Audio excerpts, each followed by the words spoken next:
Ma'am काय म्हणाले आहे की घटना घडली गुंगाळे गावात एका निर्गमपणे खून करण्यात आला. 16 तारखेला दुपारी 3 ते 6च्या दरम्यान डोंगराळे भागामध्ये अतिशय लहान अशा निरागस चिमुरड्यावरती ज्या पद्धतीने अतिप्रसंग करून तिची हत्या करण्यात आली, ही माणुसकीला काळीमा असणारी घटना, अत्यंत हृदयद्रावक अशी ही घटना आहे. त्याचा मी जाहीर निषेध करते. ही घटना समजलं मी स्वतः दिवाळी बावीसकर सरांशी संपर्क साधला. तोपर्यंत त्यांनी आरोपीला अटक केलेली होती आणि केवळ आरोपीला अटक करणं, कायद्याच्या चौकटीतून शिक्षा देणं हा भाग नाहीये. तर यामध्ये पोलीस तातडीने कारवाई करतीलच आणि ती कारवाई झाली देखील, म्हणजे गुन्हे दाखल झालेले पोक्सोचं असेल किंवा अगदी आरोपीला फाशीच्या शिक्षेपर्यंत घेऊन जाण्यासाठी गुन्हे दाखल झालेले आहेत.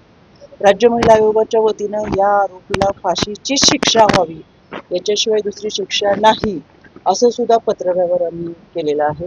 याच्यामध्ये ही केस फास्ट ट्रॅक कोर्टामध्ये चालेल आणि आरोपीला फाशीची शिक्षा व्हावी यासाठी आमचा राज्य महिला आयोगाचा पाठपुरावा असेल. समाजामध्ये दिवसेंदिवस अशा घटना वाढत असताना खरं तर समाजामध्ये माणसांची विकृती मोठ्या प्रमाणात वाढतीये. यामध्ये माणसांच्या कळपामध्ये हिंस्र श्वापद जास्त प्रमाणात राहतात. या हिंस्र श्वापदांचा नायनाट करण्यासाठी नव्याने आलेल्या BNSच्या कायद्याच्या अंतर्गत खरं तर खूप कठोर कारवाई यामध्ये करण्याच्या सूचना देखील दिलेल्या आहेत. त्याच्यामुळे इथून पुढे अशा घटना घडू नयेत याच्यासाठी आम्ही सतर्क आहोत. पोलीस प्रशासन सतर्क आहे. गृह विभाग यामध्ये निश्चितपणाने लक्ष घालत आहे. त्याच्यामुळे आरोपीला फाशीची शिक्षा होईल यासाठीचा आम्ही पाठपुरावा करू. मी अजून कुटुंबियांना भेटले नाही, त्यांचं काय म्हणणं आहे ते जाणून घेईल आणि त्यानंतर परत एकदा सविस्तर आपल्याशी बोलू. महिलांवर अत्याचार झालेले सक्षम असा कायदा अजूनही लागू झालेली किती वर्षे घेणार आहे? केंद्रात भाजपची सरकार आहे, राज्यात भाजपची सरकार आहे, असं असताना देखील अत्याचाराची घटना वाढत आहे आणि सक्षम कायदा का होऊ? आपण पाहिलं BNSचे नवीन 3 कायदे जेव्हा केंद्र सरकारने राज्यांमध्ये लागू केले, तेव्हा या BNSच्या 3ही कायद्याच्या अंतर्गत अगदी DV केस असेल तरी ऑनलाईन पद्धतीने तुम्ही तक्रार देऊ शकता. बलात्कार करणाऱ्या आरोपीला फाशीच्या शिक्षेपर्यंत घेऊन जाणं, त्याचबरोबर लैंगिक अत्याचाराच्या प्रकरणामध्ये ज्या घटना घडतात त्या आरोपींना पूर्वी ही कमी कालावधीची शिक्षा होती, ती आता दीर्घकालाची शिक्षा यामध्ये करण्यात आलेली आहे. एकंदर BNSच्या अंतर्गत असलेल्या या 3ही कायद्याच्या अंतर्गत महिला व बालकांसाठी संरक्षण देणारा अतिशय कठोर असा हा कायदा आहे. या कायद्याची अंमलबजावणीच्या अंतर्गत निश्चितपणाने आपण कारवाई करतो. मला तुमच्या माहितीसाठी जरूर सांगावंच वाटेल, कोल्हापूरच्या खोची गावातली असेल, मावळचं कोथुर्णे प्रकरण तुम्हाला आठवत असेल आणि भोरच्या कातकरी समाजाचे असेल, या तिन्ही घटना अशा स्वरूपाच्या होत्या. या तिन्ही घटनांमध्ये मी स्वतः तिन्ही ठिकाणी जाऊन पाहणी केलेली होती. आम्ही त्याच्यामध्ये प्रत्यक्षदर्शनी होतो आणि या सगळ्यांमध्ये आम्ही त्या प्रक्रियेमध्ये आयोगाच्या वतीनं पाठपुरावा केला. या तिन्ही घटनेतल्या आरोपींना न्यायालयाने फाशीची शिक्षा सुनावली. त्याच्यामुळे आरोपीला फाशीची शिक्षा देत असतो किंवा कायदा कठोर करत असतो यासाठी की माणसामध्ये असलेली ही विकृती नाहीशी व्हावी, याच्यासाठी खऱ्या अर्थानं या सगळ्या प्रक्रियेमधून आपण कायद्याच्या चौकटीतून ही प्रक्रिया करत असतो. पण समाजामधली ही विकृती नाहीशी करण्यासाठी अजूनही कठोर पावलं उचलणं फार गरजेचं आहे. याच्यामध्ये काही कायद्यांमधली तरतुदी असतील, काही दुरुस्ती असतील तर निश्चितपणाने आम्ही राज्य महिला आयोगाच्या वतीनं त्या पद्धतीची शिफारस करू. जो असंतोष निर्माण झालेल्या लोकांमध्ये एक मागणी पुढे आलेली आहे, जसं पालघरमध्ये एन्काउंटर केलं जातं, या आरोपीला एन्काउंटर करावं अशी एक मोठी मागणी लोकांची होती. कारण संतापजनक घटना रोष इतका प्रचंड आहे. साहजिकच आहे, या घटनेमुळे तळपायाची आग मस्तकात जाते आणि कुणालाही साहजिकच वाटणं. कोणत्याही मातृत्वाला, प्रत्येकाला घरामध्ये मुलगी असते आणि एका मातृत्वाला किंवा समाजामध्ये असणाऱ्या मातृत्वाला वाटणं साहजिकच आहे. तुम्हाला आम्हालाही वाटणं साहजिकच आहे की ही व्यक्ती ह्या दिसू नये, तिचा निश्चितपणाने नायनाट केला गेला पाहिजे.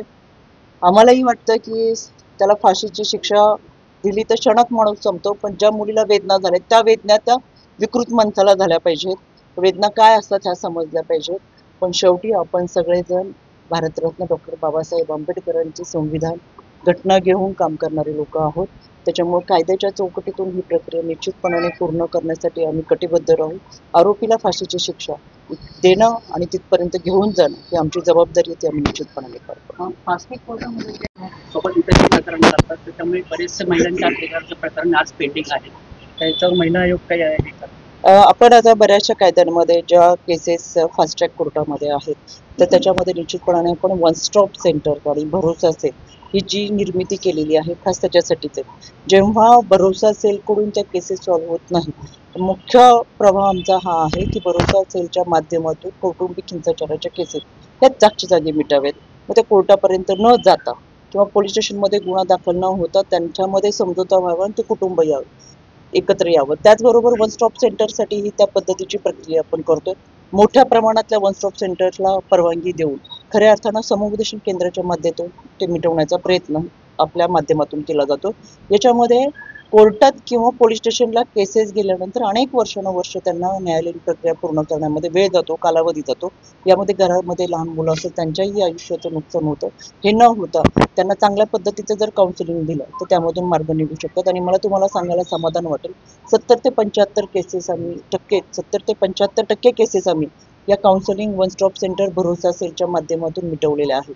आता राहिल्या केसेस ज्या खूप मोठ्या प्रमाणात पेंडिंग आहेत तर त्याच्यामध्ये आम्ही आमचं लीगल एड क्लिनिक हे स्वतंत्र व्यवस्थापन सुरू केलेलं आहे. राज्य महिला आयोगाच्या वतीनं आम्ही त्याचा पाठपुरावा करतो आणि मोफत सरकारी वकील देण्यापासून शेवटच्या क्षणापर्यंत, न्याय मिळेपर्यंत आणि ती केस सॉल्व्ह होईपर्यंत आमचे सरकारी वकील त्यामध्ये सक्रिय राहतात. ही यंत्रणा आम्ही गेल्या वर्षापासून सुरू केली, त्याचा आम्हाला मोठ्या प्रमाणात फायदा होतो आणि या सगळ्या केसेस सोडवण्यावरती आमचा भर आहे. स्पेशल बेंच निर्मिती व्हावी अशी अपेक्षा व्यक्त होते. माल देवी जाते त्या संदर्भात स्पेशल बेंच आपल्याकडे बाल हक्क आयोग आहे, पण ते सध्या कार्यरत नाही आहे.